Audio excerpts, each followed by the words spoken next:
Bismillah. Assalamualaikum warahmatullahi wabarakatuh. Alhamdulillahirabbil alamin. Wassalatu wassalamu ala nabiyina Muhammadin wa ala alihi wa sahbihi ajmain. Amma ba'd. Alhamdulillah, kita bersyukur dan senantiasa memuja Allah Azza wa Jalla karena dengan nikmat, taufik dan pertolongannya jualla kita dapat kembali, yang semoga pertemuan kita ini, saling mengkaji kita ini selalu diberkahi dan dirahmati oleh Allah Azza wa Jalla. Salawat serta salam semoga selalu Allah limpahkan kepada Nabi kita, Rasul kita Muhammad Sallallahu Alaihi Wasallam beserta para keluarga beliau, para sahabat, dan orang-orang yang meniti jalan beliau hingga akhir kiamat kelak.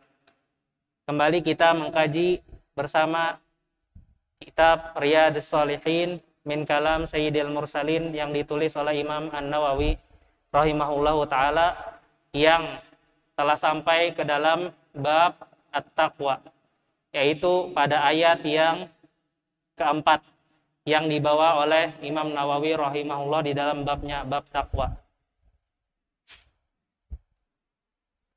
Allah Azza wa Jalla berfirman, "Wa may yattaqillaha yaj'al lahu makhraja wa yarzuqhu min haitsu la yahtasib." Dan barang siapa yang dia bertakwa kepada Allah Azza wa Jalla, maka Allah akan membukakan baginya jalan keluar. Dan tidak itu saja, dan Allah akan memberikan kepadanya rizki dari arah yang tidak disangka-sangka. Surah At-Talaq ayat 2 dan 3. Di sini alasan mu'allif rahimahullahu ta'ala menaruh ayat ini di dalam babut taqwa adalah di antara salah satu manfaat atau faidah bertakwa kepada Allah Azza wa Jalla adalah diberikan atau diberi petunjuk oleh Allah Azza wa Jalla kepada jalan keluar, dan juga dia mendapatkan rezeki yang tidak kita ketahui dari arah mana saja. Jadi orang yang bertakwa, maka dia akan mendapatkan jalan keluar dan juga rezeki yang dia tidak kira-kira. Makanya mu'alif rahimahullah menaruh ayat ini ke dalam bab at-taqwa. Kemudian ayat ini kenapa diturunkan oleh Allah Azza wa Jalla? Ada asbabun nuzulnya. Jadi ada sebab kenapa ayat ini turun. Diceritakan ayat ini turun kepada sahabat Auf ibn Malik al-Asja'i radhiyallahu anhu, bahwasanya ketika itu dia datang kepada Rasul Shallallahu Alaihi Wasallam mengadu akan hal kefakirannya, kemiskinannya, dan juga dia berkata kepada Rasul Shallallahu Alaihi Wasallam, "Ya Rasulullah, sesungguhnya anakku ditawan oleh orang-orang musyrikun, yaitu oleh musuh Islam, dan nama anaknya beliau diriwayatkan adalah namanya Salim." Jadi anak beliau ini ditawan oleh musuh. Kemudian ibunya mengkhawatirkannya. "Maka apa yang engkau suruh bagi kami berdua?" Kemudian kata Rasul Shallallahu Alaihi Wasallam, "Ittaqillaha wasbir." Bertakwalah kepada Allah Azza wa Jalla dan bersabarlah. Dan saya menyuruhmu berdua untuk senantiasa memperbanyak membaca la haula wala quwata illa billah. Kemudian sahabat tersebut kembali ke rumahnya dan bercerita kepada istrinya akan apa yang dikatakan Rasul Shallallahu Alaihi Wasallam, memperbanyak la haula wala quwata illa billah. Kemudian istrinya pun berkata, "Sungguh alangkah baiknya yang diajarkan Rasulullah SAW kepada kita." Kemudian dua orang ini membacakan senantiasa memperbanyak membaca la haula wala quwata illa billah. Kemudian beberapa waktu kemudian para musuh-musuh Allah atau para musyrikun lalai akan anaknya. Maka anak tersebut lari, kemudian enggak lari saja, membawa kambing-kambingnya, hewan peliharaan oleh kaum musyrikun tersebut. Kemudian dia sampai kepada bapaknya.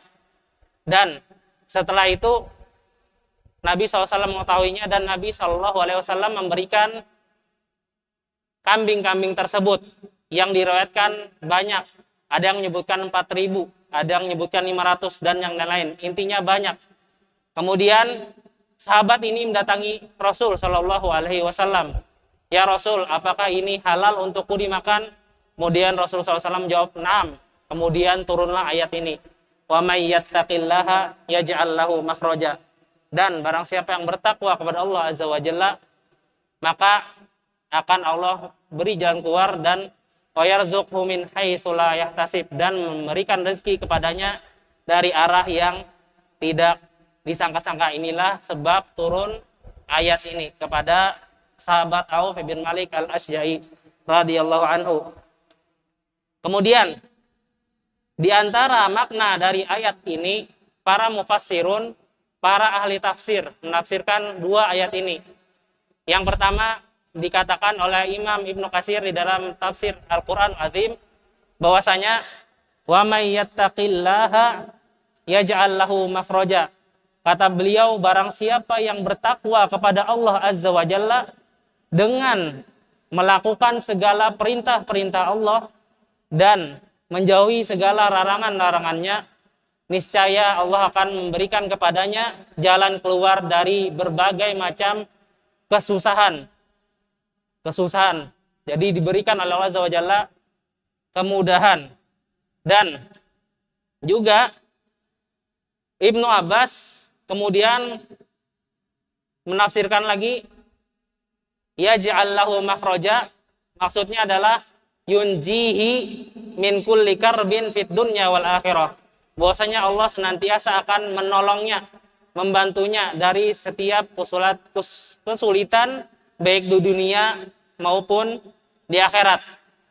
Kemudian tafsir yang lain disebutkan oleh Imam Al-Kalbi.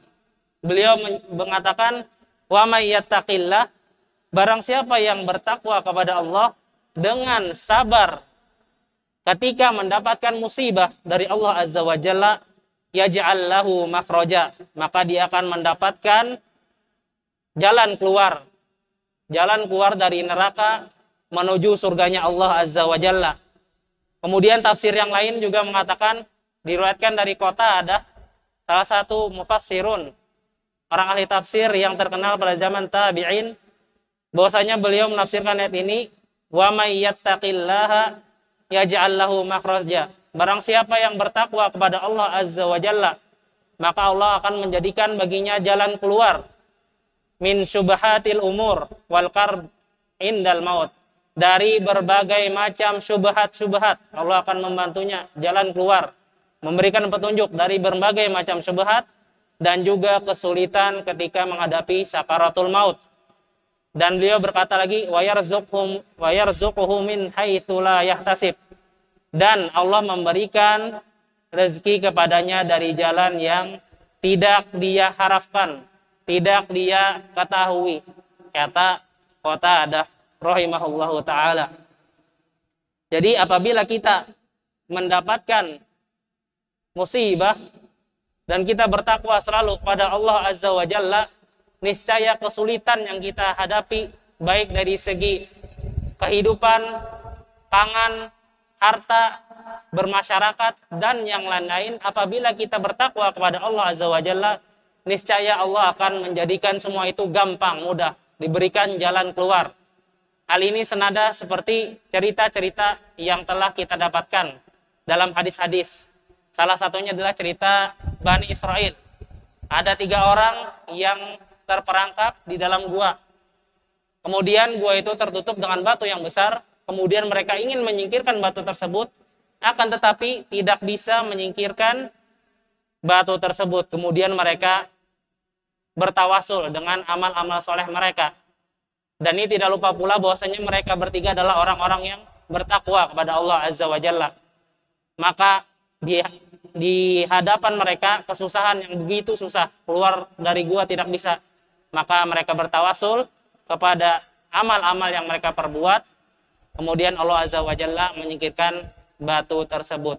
Dan juga yang seperti dialami oleh Ashabul Kahfi, orang-orang gua yang mereka bertakwa, beriman kepada Allah Azza wa Jalla. Mereka bertakwa kepada Allah Azza wa Jalla, dikejar oleh orang-orang yang kafir, ingin membunuh mereka, akan tetapi Allah memberikan mereka jalan keluar. yaitu menyelamatkan mereka dari pembantaian. Dan banyak lagi manfaat yang kita dapatkan dari kita bertakwa kepada Allah Azza wa Jalla. Kemudian ayat ini juga senada atau sesuai dengan firman Allah yang lain.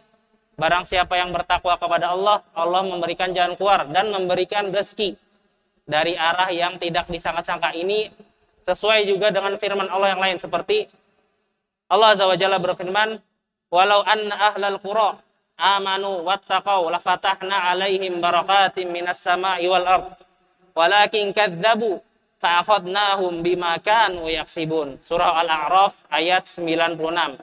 Dan jikalau orang-orang kampung tersebut beriman kepada Rasul sallallahu alaihi wasallam dan yang lain-lainnya dan juga bertakwa, maka kami akan membukakan bagi mereka semua barokat, berkah-berkah. Barokat di sini memakai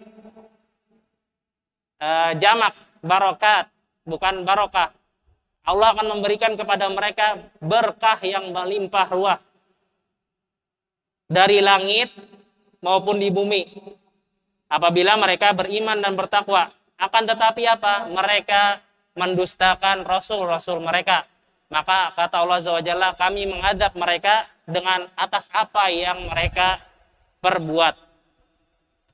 Jadi orang yang bertakwa akan diberikan Allah Azza wa Jalla barakah dari langit maupun di bumi. Ibnu Abbas radhiyallahu anhu menafsirkan ini bahwasanya dari langit maksudnya menurunkan hujan yang cukup, kemudian menumbuhkan dari buminya tumbuhan-tumbuhan.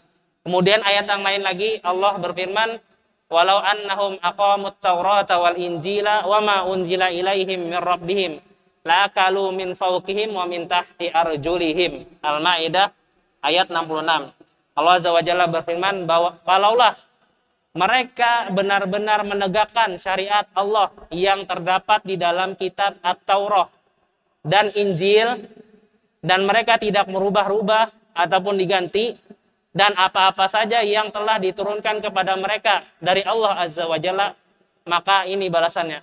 Mereka melakukan bertakwa hukum Allah. Balasannya apa? Maka mereka akan mendapatkan makanan dari atas mereka maupun dari bawah kaki-kaki mereka. Ibnu Abbas radhiyallahu anhu menafsirkan ayat ini bahwasanya kasratur rizqin nazil minas sama wan nabit lahum minal ard. Jadi maksudnya adalah mereka akan makan dari atas dan bawah mereka dengan banyak adalah rizki yang melimpah yang turun dari langit, dan juga rizki yang melimpah berupa tumbuh-tumbuhan yang tumbuh dari bumi. Jadi apabila seseorang bertakwa, jangan takut akan takwa. Insya Allah rezeki itu datang dari mana-mana walaupun kita tidak tahu. Rezeki yang paling mantap, paling afdol adalah rezeki kita beriman, berislam. Kita berada di agama tauhid dan jalan sunnah Rasul Sallallahu Alaihi Wasallam. Kemudian apabila kita misalkan tidak mendapatkan rezeki, ingatlah, wallahi pasti akan Allah berikan rezeki. Ini Allah yang memberi, yang mengatakan kun fayakun. Kalau hendak jadi, jadilah. Maka jangan ragu masalah rezeki kita apabila kita orang yang bertakwa, yang selalu mentaati perintah Allah dan menjauhi segala larangannya. Kemudian seperti di kasus misalkan ada seseorang yang misalkan ex-bank atau lagi misalkan orang yang korupsi dan yang lain-lain, kemudian dia dinasihati untuk ingat Allah Azza wa Jalla, kemudian dia bertakwa, dan setelah bertakwa itu kemudian dia tidak mendapatkan apa-apa, kan Allah Azza wa Jalla mana katanya mengasih dari arah yang tidak disangka-sangka. Sabar akhi, sabar, Allah itu pasti akan mengabulkan. Yakinlah bahwasanya Allah Azza wa Jalla akan memberikan rezeki, dan jangan lupa berdoa, dan doa jangan tergesa-gesa, jangan ingin cepat dikabulkan, karena Nabi SAW pernah bersabda, uh, ad-du'a lam yustajab. Ad-du'a artinya doa itu tidak dijabar Allah apabila dia tergesa-gesa. Kemudian sahabat radhiyallahu anhu bertanya, bagaimana tergesa-gesa itu ya Rasul SAW? Kemudian Rasul SAW menjawab, apabila mengatakan kepadanya doanya tidak diijabahi, maka sabarlah, tunggulah bahwasanya nanti pertolongan Allah Azza wa Jalla akan datang. Setiap orang dari sebelum lahir sudah dituliskan rezekinya, ajalnya, hidupnya senang atau bahagia sudah ditetapkan oleh Allah Azza wa Jalla. Maka janganlah takut akan rezeki. Dan pula yang paling penting adalah selalu bertakwa kepada Allah Azza wa Jalla. Di antara faedah yang bisa diambil dari ayat ini adalah orang yang bertakwa kepada Allah Azza wa Jalla akan selalu dimudahkan setiap urusannya, baik di dunia maupun di akhirat. Dan juga dijamin rezekinya oleh Allah Azza wa Jalla, seperti jaminan Allah Azza wa Jalla pada burung yang terbang pagi hari kemudian sampai ke rumahnya pada petang dalam keadaan kenyang. Begitulah keadaan orang yang bertakwa. Yakinlah bahwasanya Allah Azza wa Jalla akan memberikan kita selalu petunjuk dengan doa dan juga akan memberikan rezeki dengan ketakwaan kita. Salah dan khilaf dari saya pribadi dan dari syaitan, Allah dan Rasulnya, kebenaran hanya milik Allah dan Rasulnya. Wassallallahu ala nabiyina Muhammad. Naftatim bi kafaratil majlis. Subhanakallahumma bihamdika asyhadu an la ilaha illa anta astaghfiruka wa atubu ilaik. Assalamualaikum warahmatullahi wabarakatuh.